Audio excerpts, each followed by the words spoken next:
So upcoming Friday nights, me and the degenerate boys that we are, we're coming back with the betting show. You look at the way he bounces off tacklers, the way that he keeps his eyes downfield, his vision, his ability to find holes, his pass catching ability, right? Because he has. In my lifetime, I'd put him at probably around the 2 area, with again the only other person up there being King Ricky. Anthony Richardson or Caleb Williams at the 111. Yeah.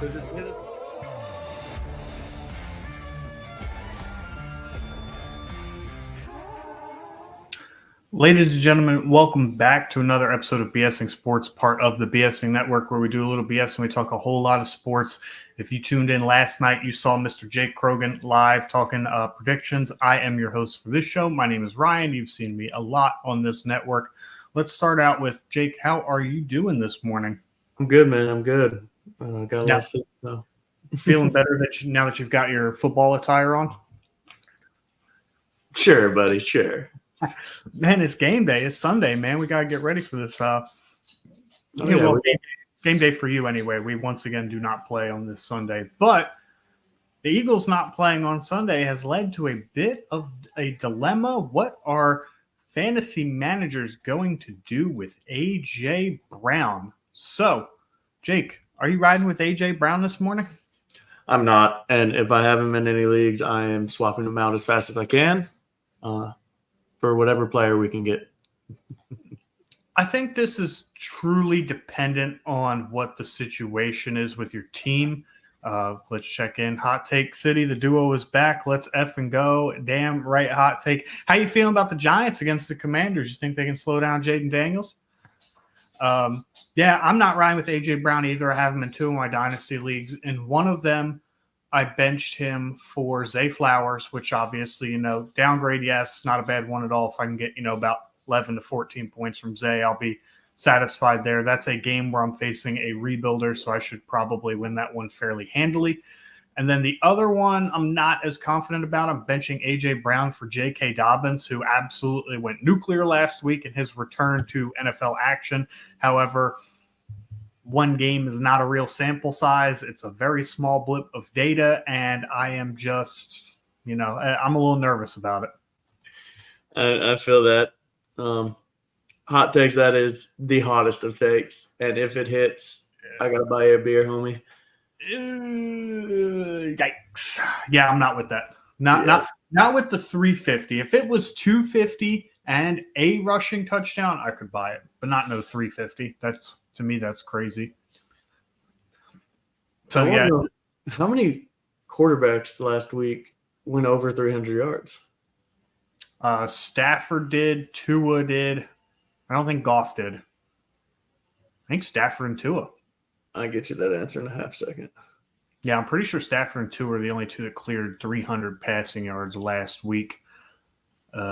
Jordan Love maybe, because they had those 2 long plays, but other than that, I'm not 100% sure off the top of my head. I know Stafford and Tua did, and Stafford probably will again, just because Cooper Kupp is healthy and Puka Nacua is not. Cooper Kupp is obviously a play all across the league. On a serious note, Daniel Jones wins another game against them, making him 7-0-1.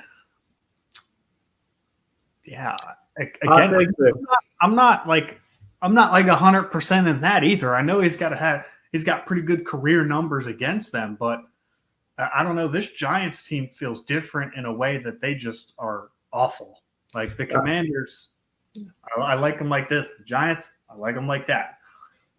Yeah, I think the players have kind of quit on their coach already. They're tired of it. I don't think they've quit on their coach. I think they quit on their quarterback. Well, I think they just need a whole new regime. The True Six King, his first comment is not 70-20. So thanks for tuning in, Ginge. Do I keep Evan Ingram or do I switch him out for Colby Parkinson? I think you keep him for Evan Ingram. I think that's the easy bet there. Evan Ingram had a down game, yeah, but he was the vocal point, the tight end 3 last year. That's the way to go. Yeah, I think I think I'm probably riding with Ingram. There's more of a track record there, although Colby Parkinson did look pretty good last week. I think he will do just fine subbing in for Tyler Higbee. But as far as, just this week, I'm still riding with Evan Ingram. And he says, as always, 70-20. Yeah, thanks for tuning in. Do not forget to like, subscribe, and share. And that is because, Jake, I will let you talk to this one. This is your this is my wheelhouse. Okay. So we're doing a giveaway, and it's very simple. All you have to do is like and retweet this post that Ryan just put up there. That way, whichever way that is. And we are doing a card giveaway. We are giving away a CJ Stroud rookie card. We are giving away a Puka Nacua patch card with Stetson Bennett on it. Yes, I know. Stetson Bennett, the next Rams quarterback after retires.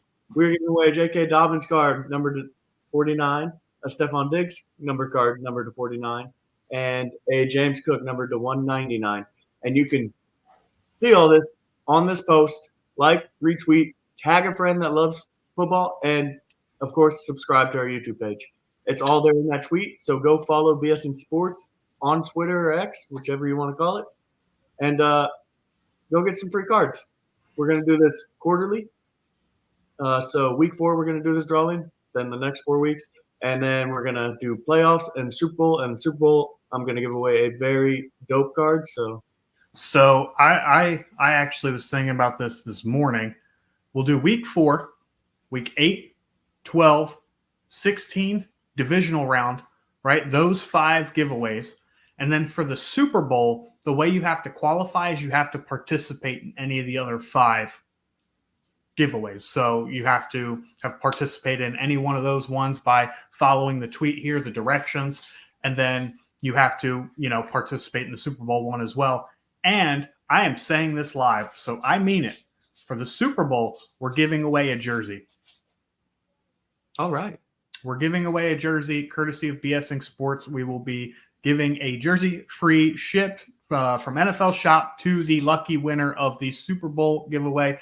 But in order to qualify, you have to participate in weeks 4, 8, 12, 16, and the divisional round giveaways. That is the criteria. It has been laid out early. So first drawing starts in 2 weeks. Better go like, retweet, subscribe, and tag as many friends as you can. Okay, alrighty then. Yeah, so another player that we should probably address here is what to do with CMC. So before you answer this question, I'm going to show a trade that I saw this morning while exploring the depths of Twitter. Let me hide this banner right here real quick. We've got Sleeper Team 1. This is a 14-team dynasty, half PPR. Does not appear to be super flex or tight end premium. We've got Sleeper Team 1 receiving Travis Etienne and Ramondre Stevenson.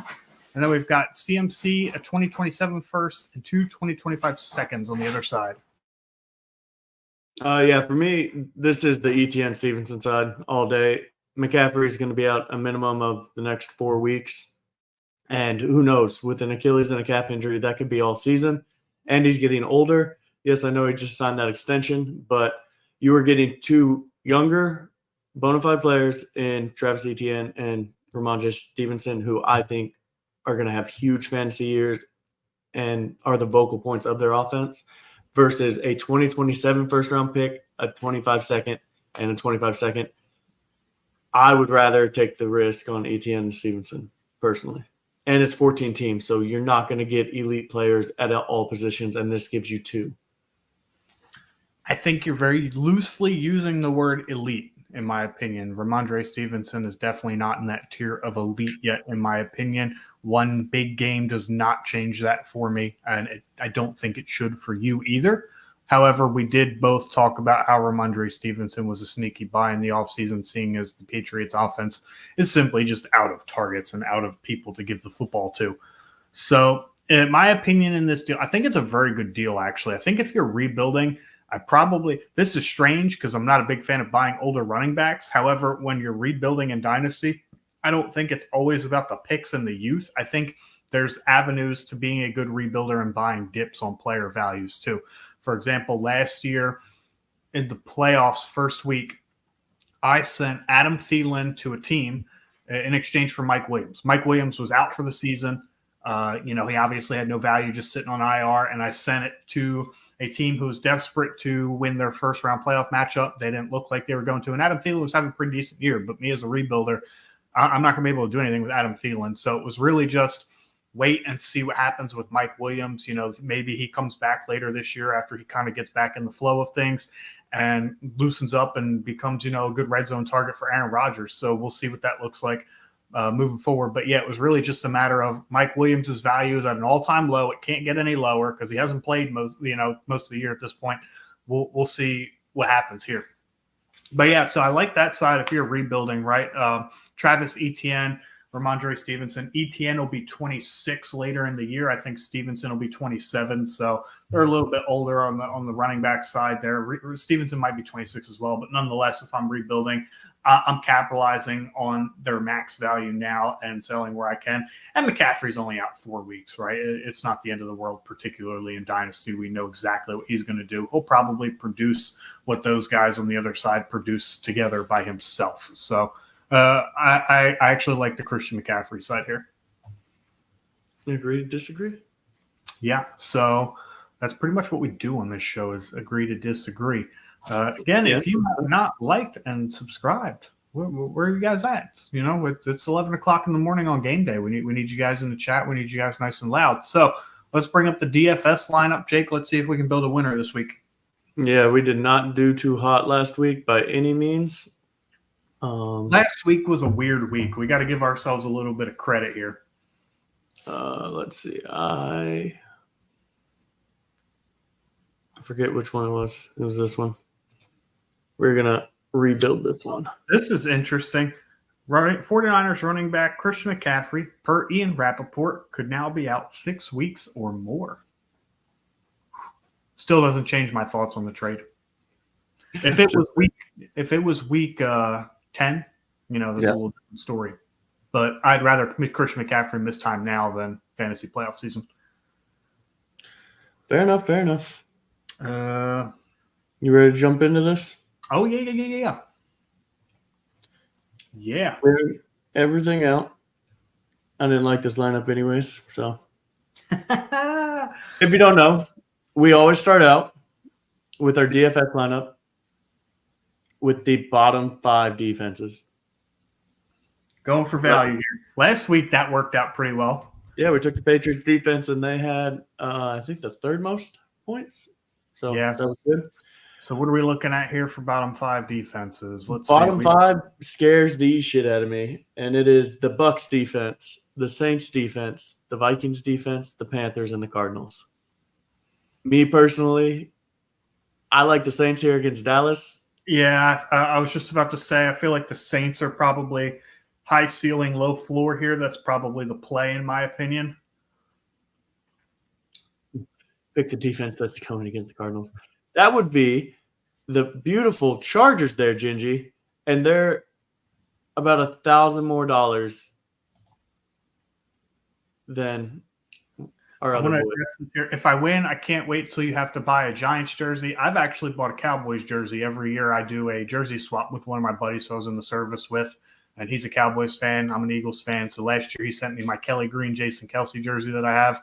And this year I sent him Micah Parsons. So wouldn't be the worst thing that I've ever bought. Now, did I have it in my house? No, I had it directly shipped to him. It definitely wasn't going to be in the house, but I did buy a Cowboys jersey one year. So next, we go quarterback. All right. Highest implied scoring game on the slate. That's what I look for. Where's Vegas telling me that the points are going? That is the Detroit game, if I'm not mistaken. Detroit-Tampa. And I can get on board with some Baker. Some Baker? I can get on board with some Baker. Can you get on board with some Baker? No, but it doesn't really matter. It doesn't matter. I want rushing upside in my DFS lineups. That's me personally. Well, then we're building this together. Don't just cave into my every whim. Oh, I mean, I was going to take my player when it came to it. So. Who's your player? Oh, my player is Jordan Mason this week. Okay. For $5,200, that is the play. We saw what he did last week. and I just think it's going to be the same. Like, I'm not against Jordan Mason, but the problem is you have him in every single DFS lineup. That's a problem. Oh, that's called conviction. That's called, if he gets hurt, you are Fucked.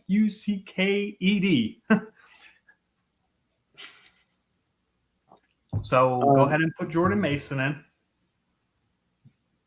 Let's attack some of the obvious value here. Zach Charbonnet is also a nice play, too. I don't know how much it costs, though. He's $600 more than Jordan Mason. So Jordan Mason's $5,200.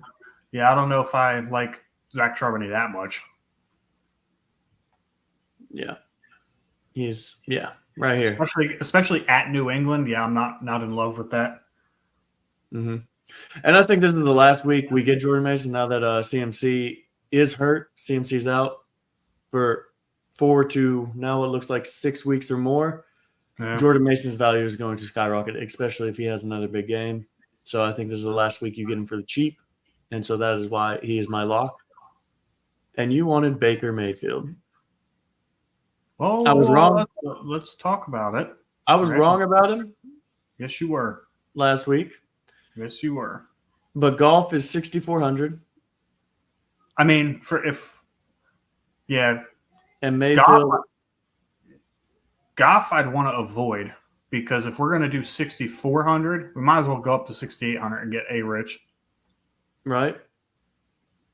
That's what I'm saying. So to me, like Joe Burrow at 63. Good Lord, man. Did they watch him play last week? And the Chiefs defense is good, so that's wild. Well, they allow the 30th most points to quarterbacks in fantasy, it looks like. But that's because Lamar just ran for 122 yards on him. Yeah. And for anybody that goes off of the rankings here, these only went off of last week. And you see Brock Purdy's going up against the number one quarterback defense. Well, you got to remember that he played the Vikings played Daniel Jones, and he looked terrible. So don't look at the rankings right now. Start looking at them around like week 6, 7, when you get established defenses and you can actually see where they play against each other. That is the most logical thing I've ever heard Jake say. Okay, now. Chill out. I mean, I like I'm with Baker, or if we're going to go up and get rushing upside, I like A-Rich. What's Kyler Murray at there? He's at 66, which I personally love, because if you watch the betting show Friday, I took him plus 40 rushing yards at plus 145, and he already did that last week. Who would we stack him with? I'd stack him personally with Trey McBride, or McBride. Yeah, I can do that. Let's do that. Let's go Kyler Trey. That game should be a shootout too. Sadly, Trey McBride is the third highest. Yeah, well, we're looking at 5,900 a person now. So let's go back to running backs. Who do you got conviction for this week? Conviction for this week. Here's what we should do for the Cardinals stack. Let's take Trey McBride off and stack Kyler Murray with James Conner. Okay. I can get behind that. Because I feel like there's some really good, really cheap tight end plays this week. Mm-hmm. James Conner, 6,400. Let's go back to tight end real quick, because I got a couple names I'd like to bounce off you. So we've got the obvious Colby Parkinson, right? People have been high on him all week. But there's the other one, and that is Luke Schoonmaker for the Dallas Cowboys. Yep. No, I actually thought about that, and I thought about the Saints defense being pretty good, so Dak would go to his tight end, and I would love Jake Ferguson here. This is high risk, high reward, in my opinion. This is Marshawn Lattimore against CeeDee Lamb. When he's not in the slot. Dak loves his tight ends. He's targeted Jake Ferguson in the red zone the most times in the NFL last year. So to your point, high risk, high reward. I'm kind of down for it if you are. Why not? Save us some money. Saves us a lot of money. If he catches a touchdown, we're golden. Oh yeah, absolutely. And that's kind of what we're looking for here. We're looking for. If you have a cheap play, you are wanting like 10 to 15 points. If they get that, you're looking good. If Schoonmaker gets 10 points, I'm going to be happy. Yeah. I see him having like a three catch, 30-yard game. We just hope one of those catches is a touchdown. Yeah, I would agree with that and hope for it. Yeah, right. So let's go to wide receivers now. Scroll to the top, please. They're there. I mean, it's to me like I don't care how much he costs. It's Cooper Kupp. Oh yeah, absolutely. He's another guy that I haven't. Yeah, I could not care less how much that price tag is. 48% target share. That is the play as well. The answer is not enough. When you ask what his price tag is on DFS, the answer is not enough. Oh yeah, I agree with you. And we still have 6,300 per player, which is a good chunk of change. Yeah. Do you want to get another top tier guy? Let's take an assessment here. Man, Rashee Rice was so good, but I think it's a Travis Kelce week this week. I'm not 100% convinced we see the same thing. Pittman versus the Packers is interesting. But no, sir. I am 100% anti-Pittman, especially for that price, especially with their quarterback. Now, a smash play for me this week is Amari Cooper. Yeah? Yeah. I can get behind that. Yeah, I mean, he had 9 targets week 1, so he's the clear-cut number 1. And Njoku's not playing this week, so he's even more the clear-cut 1 now. And the Jacksonville defense, granted, Cooper is not these two guys, but the Jacksonville defense gave up 100 yards to both Tyreek and Jalen Waddle in week 1, so I don't expect that their pass defense is particularly good. I like it. I like it. That gives us $63.50 per person now. And since we have 20 people viewing, which, is a good enough amount, I would like to re-advertise this tweet here about halfway through the show. It is giveaway time, giving away 5 NFL cards. Jake, I will allow you to elaborate on that. Oh, yeah. So at the beginning start of week 4, we're going to do a card giveaway. We're giving away a Puka Nacua patch card with Stetson Bennett as well. It's a dual patch. We're giving away a Stephon Diggs number to 49 card. We're giving away a J.K. Dobbins number to 49 card. And we are giving away C.J. Stroud rookie card on top of a James Cook number to 199. And again, week 4, week 8, week 12, week 16, and the divisional round, we will be doing card giveaways. And then for the Super Bowl, as promised on live stream, we will be giving away a jersey to the winner. The way you qualify for the Super Bowl one is very simple. You got to participate in the previous 5 giveaways. You don't necessarily have to win the previous 5 giveaways, but you do have to follow all the rules, which is like, retweet, subscribe, and tag one friend in the comment 5 times throughout the year, and then you qualify for the Super Bowl giveaway. So back to your regularly scheduled programming. A beautiful DFS lineup that will cash. Yeah, yes, it will cash. Faux show. Bro, I love Chris Godwin. Yeah, I was about to say that's back in the slot, man. He had a fantastic week 1. Yeah, I'm at 6K. Like, I'm just all over that. And that gives us 6,700 in the flex play to dance around with. And you got people like Derrick Henry, Rashee Rice, Gibbs, Jacobs. For me, it's very easily between Rice and Gibbs. Yeah, I think so too. I'll let you decide between the two. I'm not upset at either. Oh, man, don't give me that power because I'm going to go Rice. I think Rice is the play. We can see what he did. He had 9 targets, caught 7 of them, had 14.7 average here. See, my take on this is if Detroit, covers the spread, if they're winning the way that they should, they'll probably end up running the ball. And I think Gibbs is just in for, He could easily go for two. I don't know, man. It's tough. The upside's there for both. And I just, yeah, I think it's a Travis Kelce day. That's strictly a gut feeling. I have nothing indicating that. So if I had to pick between the two, I'd pick Gibbs. But if you're confident in Rice this week, let's ride, baby. What did Gibbs do? He had 11 attempts for 40 yards. Then he had a touchdown. He had 6 targets, caught 4. If they're winning like they should, they're going to use Montgomery. They prove what Montgomery can do, and that's why I just don't like Gibbs. So Montgomery had a 49% snap share last week. I don't know what Gibbs's was. I'm assuming it was probably around the same number, 49, 50. Mm-hmm. I don't know, man. He's just got – it's the same thing with quarterbacks to me for running backs. Like he has receiving upside, whereas, like quarterbacks who have rushing upside. I like running backs with receiving upside. The fact that he had 6 targets, I mean, it is pretty crazy. But I think Jamison Williams was a little too involved last week. I think Jahmyr Gibbs may have been a little bit too involved. It could be a Laporta, Amon-Ra game. I do think there are probably less mouths to feed in the passing game in Kansas City than there are in Detroit. So I'm okay with Rice. There's pros and cons to each side. Ultimately, it's just a matter of which one do we get right. Right. I love this lineup, by the way. Right. Isn't it good? I think it's great. Personally. I think it cashes. Oh, yeah, it has to, right?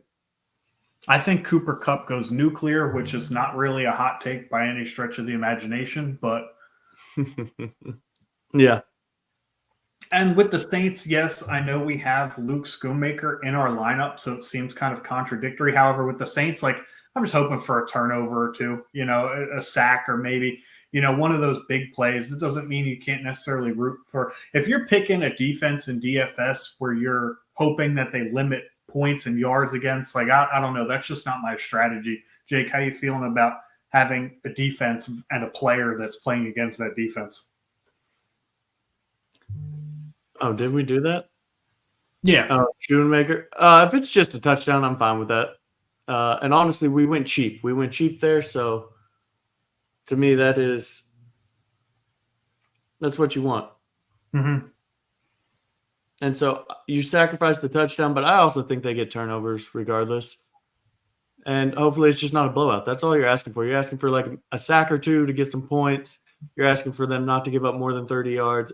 And you realistically, if you could get 5-6 points from them, that's great.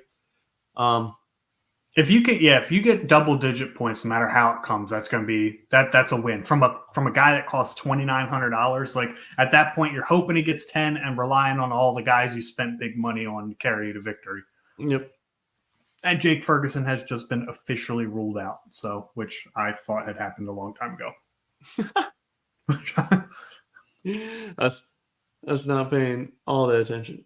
What game are you looking forward to the most here?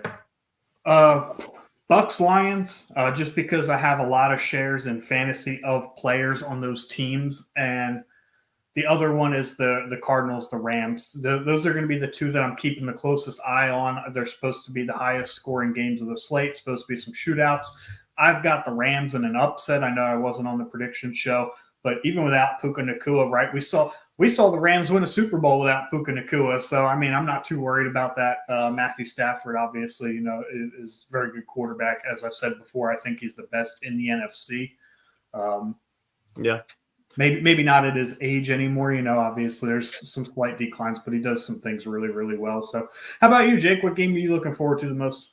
I mean, obviously it's the Denver game. I mean, yeah, but besides, outside of the Denver game, though, I'm really interested to see what Green Bay looks like and if Anthony Richardson can, fix his accuracy issues because he did miss those 2 wide open Adonai Mitchell touchdowns. And if Adonai like he did in Florida route at 100%. Look, I love that. I love it just as much as anybody else. But I'm interested about that. I honestly really feel like the Dallas game is a trap game. So I have a similar – if it was in New Orleans, I'd have a similar feeling. I think it's in Dallas, though. Yeah. And then, of course, just because I'm an LSU fan, I want to watch Jaden Daniels play, and I get to watch Malik Neighbors on the other side play. So It's going to be a terrible game, I think, but I just like watching my players from college go to the NFL and perform. Yeah, I mean, me being a Notre Dame fan, generally we don't have skill position players that do well in the NFL. I know we're kind of like tight end number 2 behind Iowa, but yeah, I mean, I like watching the big boys. If you took all the offensive linemen from their colleges, I would argue that Notre Dame probably makes the best offensive line in the NFL. So, oh yeah, Joe Alt shut down Crosby. like Joe Alt is a monster. Looked phenomenal, and so I think it's weird that Joe Alt wasn't moved. Like he's moved to right tackle, which I mean, it's again Rashawn Slater, is a very good tackle in his own right. But yeah, to be able to keep Herbert upright and they can still run block as well. That was a great pick for the Chargers. I mean, solidifying the tackle position. We've seen how well the last half decade has been for the Eagles as far as solidifying the tackle position. So exactly. Another fun. I like a lot of the slate this week. I'm not gonna lie. I'm gonna be swapping through games because I just found out the rough way that I have an NFL Sunday ticket this year. It renewed without me knowing, and so I'm gonna be watching all the games from the comfort of my house. Yeah, man, I'm going to be going out. I did buy NFL Sunday ticket, but I also still get my student discount, so I got it extremely cheap compared to most people. Nice. Yeah, it's nice, but we just opened up a Miller's Ale House here, and that place was popping, dude. There was like 25 TVs in that motherfucker, so I can't wait. And they've got Tampa stuff all over the walls. Now, I am going to be showing up in my Eagles jersey. I am going to try and convert that bar as if I were a Jehovah's Witness going door to door here. Hey, have you heard about your Lord and Savior, Big Dick Nick Foles? But yeah, no, that's I'm going to be heading out there and watch the games today. Who is the one player that is like under the radar you think is going to have a big game? Not like Cooper Kupp type stuff. Obviously, everybody expects him to have a big game. Who is your sleeper of the week big game player? Like an Alec Pierce type. That's tough. That's a tough one for me. Also in the chat, if you have any start-sit questions, please let us know. We will discuss them and give you the best advice we possibly can. Big game. Big game. Ooh, here we go. Appreciate it, Ryan. Every Sunday, pick one and flex, please. James Conner, Aaron Jones, Worthy.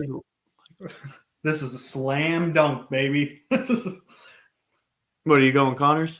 Oh, absolutely. In my opinion, first off, happy Sunday, Ryan. That is a fantastic name, by the way. Whoever named you, go ahead and give them an award. I didn't let you finish. I apologize, Jake. I didn't let you. Oh, you're good. It's James Conner for me because it's standard. Yeah, for those of you listening, it was pick one for flex in a standard league. James Conner, Aaron Jones, Xavier Worthy, Isaiah Likely. Even in PPR, I'm going to pick James Conner there. Like James Conner is that dude in the Arizona Cardinals offense. I think he had that was Jonathan Taylor. I think James Conner had an over 70% snap share. That's just unheard of. And then he also asks, pick one defense, please. Pats, Jags, Seahawks. Definitely not the Jags. I am down on that. So it's between the Pats and the Seahawks for me. Gotcha. Yeah, for me, give me the Seahawks. Their defense looked good. You're going up against the Pats. So the Pats are going to try and run the ball. They're not going to light you up passing the ball. And so I see a pretty similar performance to how they played against Denver. Their team looked fast. They looked quick. And I liked seeing that. So, yeah, give me the Seahawks defense here. Yeah, I'm going to change my pick. I like the Seahawks too. I know they're in Foxborough, which, is a tough place to play, but even still, I like Mike McDonald. I think he turns that defense around, and they played pretty well last week, albeit against a rookie quarterback who, in your credit there, Broncos fan, Jake, I did not think Bo Nix actually looked that terrible. I don't think he's going to have games where he looks great all year, but that's because, again, I am very, very, very down on the Denver weapons. They're just not enough help for him, in my opinion. But I think he did some things pretty well. Yeah, I'm taking the Seahawks, though. Young, fast defensive head coach against a really, really crappy offense. Last week I benched Worthy. To be fair, To be Xavier fair. Worthy did only have 3 targets. He did play 63% of the snaps, though, which I thought was interesting. Look, like I said, he's a mini clone of Tyreek Hill. He just doesn't have the rapport yet with Mahomes. But when Mahomes has to break the pocket, he's your quick change of direction player that is going to go straight down the field to where Mahomes gets to throw those long touchdown balls. And he should have had another touchdown. Mahomes actually underthrew him in that end zone where he almost made an incredible one-handed snag. So, it's going to get there. I think Worthy is the biggest buy of all times, and I hate the Chiefs, ladies and gentlemen. So, You take hate that. the Chiefs? I hate anybody in the West, but Really? Why? because they're so good. I'm just messing with you, man. Obviously, you're a Broncos fan. I would assume you hate the Chiefs. It's just like you hating the Cowgirls, the Giants, and the Commanders. I think me hating the Cowgirls is more on par with you hating the Raiders, though. Absolutely. Absolutely. There's no hatred. We do have 44 viewers. So, again, we are going to talk about this because I really want to get the most participation we can. Okay. Well, yeah, we're doing a card giveaway for week 4, ladies and gentlemen. We are giving away a CJ Stroud rookie card, a Puka Nacua dual patch with Stetson Bennett. We are giving away a J.K. Dobbins number to 49, a Stephon Diggs number to 49, and a James Cook number to 199. All you have to do is go follow B.S.ing Sports Podcast on X. You got to like, you got to retweet it, you got to subscribe to our YouTube channel, and then you have to tag a friend in it. You do this throughout the entire year. We are doing this 4 times, and then we have the playoffs and the Super Bowl. You will be entered into our free jersey giveaway, which we will create a post for after this. And so if you're following us on Twitter, we will retweet it. You will see it. And you have a chance for a free jersey, free cards. And what's better than free stuff? Honestly, nothing in my opinion. Yeah, no, not at all. And I will be making a tweet about the jersey as well. We are committed to that. And if you think that this is just, some BS, please go ask at fantasy_dads on Twitter because we definitely follow through with our commitments. He was our first card winner for the Super Bowl last year, and he received his cards. He said on the tweet that he still has them. So, did he? Yeah. So he still has them. I think we gave away a Stroud rookie card last year. We did. We gave I'm pretty sure Silver Prism rookie cards. So if memory serves me right, that was so long ago. Yeah. But please drop your start sits. So who's your under the radar fantasy explosion this week? Man, I'm looking and I'm trying to give a deep pick here. And my eye just keeps going to this guy. And so I really hope it comes true. Quentin Johnston. Yes, I know. But I think he gets a long bomb. I think the Panthers are sleeping. And I think he catches a long touchdown pass and kind of goes off. He had 5 targets, 3 catches.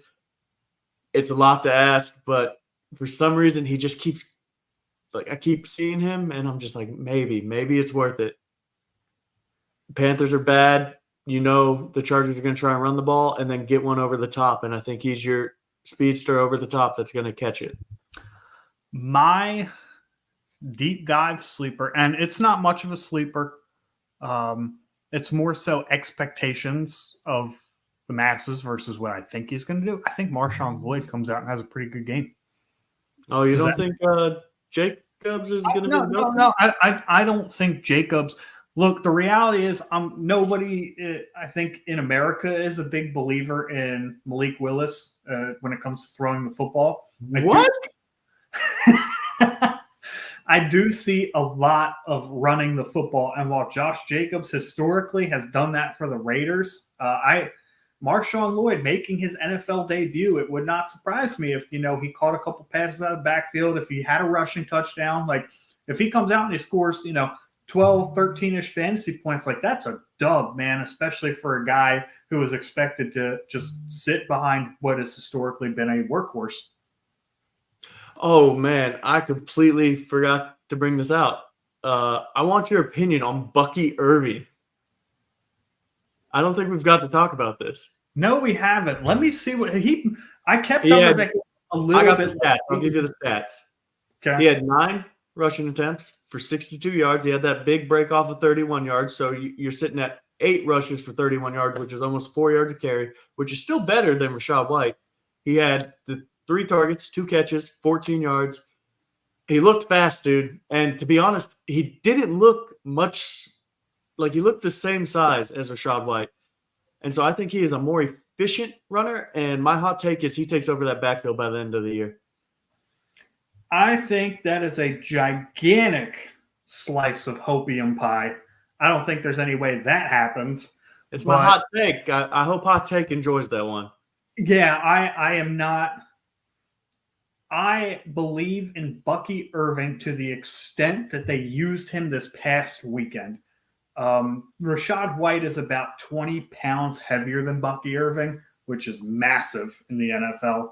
I just don't think Bucky Irving has the size to sustain a workload bigger than what he had. Is he a great spellback? Sure, because I think he is a little bit more explosive than Rachaad White. However, I just don't see an avenue where Bucky Irving starts coming in and taking 50, 55, 60% of the snaps from Rachaad White, because Rachaad White's a very good receiving back. 6 catches, 75 yards last weekend, and I could see similar numbers being produced throughout the season. I'm not as big on Bucky Irving as you are. I think he's more of a specialty type player. That's just kind of where I'm at. I think it's hopes and dreams that you want him to take over that backfield, mostly because you've been historically down on Rachaad White. But I will say Bucky Irving did look pretty good. Man, that'd be a fun one. In his limited role. Yeah, but it looks like we're out of time here. About 40, 45 minutes in is a pretty good time. We're here every Sunday at 11 a.m. Eastern time answering all start sit questions. We're here to talk DFS. We're here to talk about fantasy football. It's the one thing Jake and I can agree on with fantasy football is the fact that we love to talk fantasy football. Oh, yeah. Yeah. Obviously we have 2 different mindsets when it comes to DFS. Both work. There's no right or wrong answers. Reality, it's just the luck of the draw, in my opinion. But we're just here every 11 a.m. Eastern time Sunday. And 2 weeks from now, we will be doing our first giveaway. So make sure you tune in for that episode. Jake, anything you'd like to add before we go ahead and close out here, bud? No, we just appreciate all the support that y'all give us. We love the comments. We love building this and growing as a network. And so thank everybody for subscribing and liking and watching us all the time. We try and make it as entertaining as possible. Yeah, and follow us on Twitter at B.S.ing_sports. You can find Jake at B.S.ing Sports Bets. Subscribe to our YouTube channel, and thank you for tuning in to B.S.ing Sports, part of the B.S.ing Network, where we do a little BS and we talk a whole lot of sports. Go Birds!